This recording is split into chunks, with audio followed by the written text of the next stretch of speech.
मुद्दा मैं आपके बीच में उठाना चाहता हूं कि थोड़ी सी दिल्ली में बैठे हुए हम लोगों को एक गलतफहमी सी रहती है कि किसानों को बहुत कुछ दिया जा रहा है। सारा किसान आकर के पूरे देश को लूट रहा है, सारी सब्सिडी दी जा रही है और बड़ा जो है घटिया किसान है इस देश का कि कमबख्त आ जाता है हर बार तीसरे चौथे महीने के, लाओ ये दे दो और वो कर्ज माफी कर दो।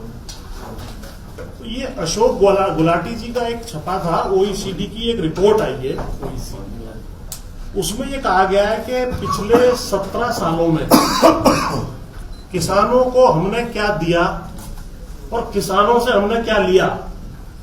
नेट प्रभाव भारत में ये है कि 17 सालों में 45 लाख करोड़ रुपया, दोबारा बता देता हूं, बीच में खांस गए थे, कोने तक पहुंची नहीं आवाज, 45 लाख करोड़ रुपया हमने किसानों का छीना है।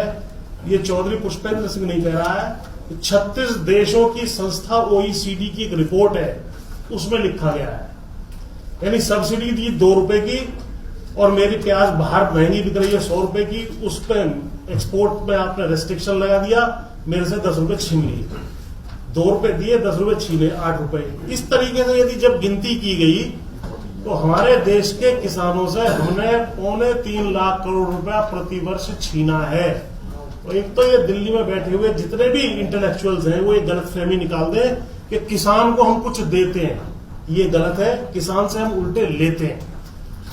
इसी रिपोर्ट में यह कहा गया है कि ओईसीडी कंट्रीज पिछले साल 2016 में चाइना ने $232 बिलियन की मदद अपने किसान को नेट की, जो 17 लाख करोड़ रुपया बैठता है, और ओईसीडी कंट्रीज ने भी लगभग इतनी ही $235 बिलियन, जो लगभग 17 लाख करोड़ रुपया बैठता है, दी।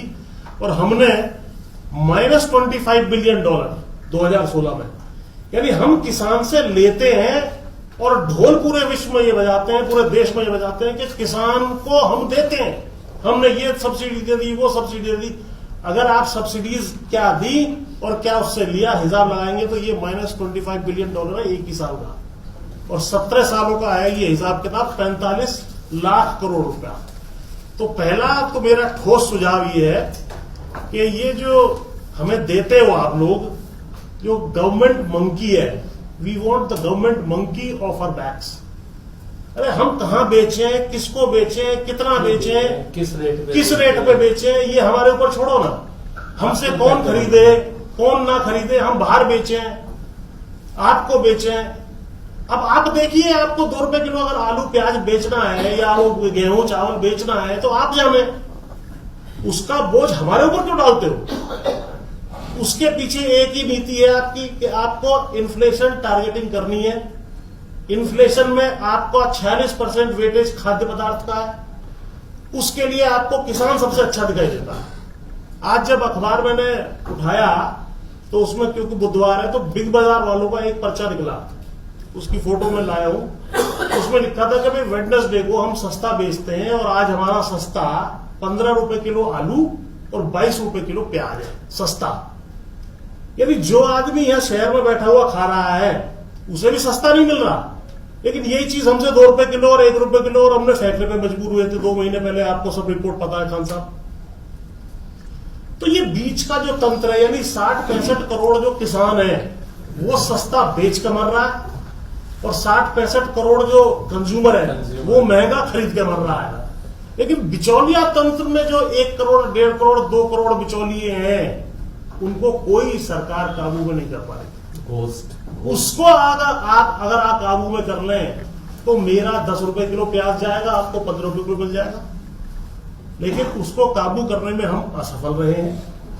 और जिस प्रकार से चाइना अपने यहां 17-18 लाख करोड़ रुपया प्रति वर्ष किसानों को दे रहा है, ये ओईसीडी की रिपोर्ट है, किसी को डाउट हो बता दूंगा और पढ़ लेना, इंडियन एक्सप्रेस छपी है इसके विषय में आर्टिकल। इसमें मेरा ये सुझाव है कि साहब आप हमें डायरेक्ट बेनिफिट दे दीजिए, हमसे बाकी सारा अपना सामान जो भी है हमारे ऊपर रेस्ट्रिक्शन हटाइए और सारी सब्सिडी हटा करके हमें डायरेक्ट बेनिफिट ट्रांसफर करिए हमारे खाते में, और वो करिए 10,000 रुपए प्रति एकड़ प्रति सीजन। बस ये 2 आइटम होने चाहिए। उसके अलावा हम सारा प्रोड्यूस भी कर देंगे, खिला भी देंगे। एक्सपोर्ट चाहोगे एक्सपोर्ट कर लेना, रखना चाहोगे रख लेना, खिलाना चाहोगे खिला लेना। लेकिन ये रेस्ट्रिक्शंस में जब तक कृषि रहेगी तब तक कोई संभावना नहीं है। आप बैठे हुए हैं, ट्रैक्टर के विषय में आपने बताया, यदि आपका ट्रैक्टर यही 5,000 रुपए में सरकार बेचने लगे, जीवन में आपकी कंपनी कभी प्रॉफिट में नहीं जाएगी। तो मेरा गेहूं 2 रुपए किलो में क्यों बेचा जाता है इस देश में? 1 रुपए किलो में जो है चावल 2 रुपए किलो में क्यों बेचा जाता है? आपका 5,000 रुपए में अगर बिकने लगे ट्रैक्टर, मारुति वाले से कह दिया जाए जितने प्रोड्यूस कर रहे हो केवल दिल्ली में बेचेगा तू, तो गली गली में मारुति की कार ऐसे खिंची फिरेगी। तो ये रेस्ट्रिक्शन जब बिजनेस के ऊपर नहीं है तो किसानों के ऊपर ये रेस्ट्रिक्शन क्यों है?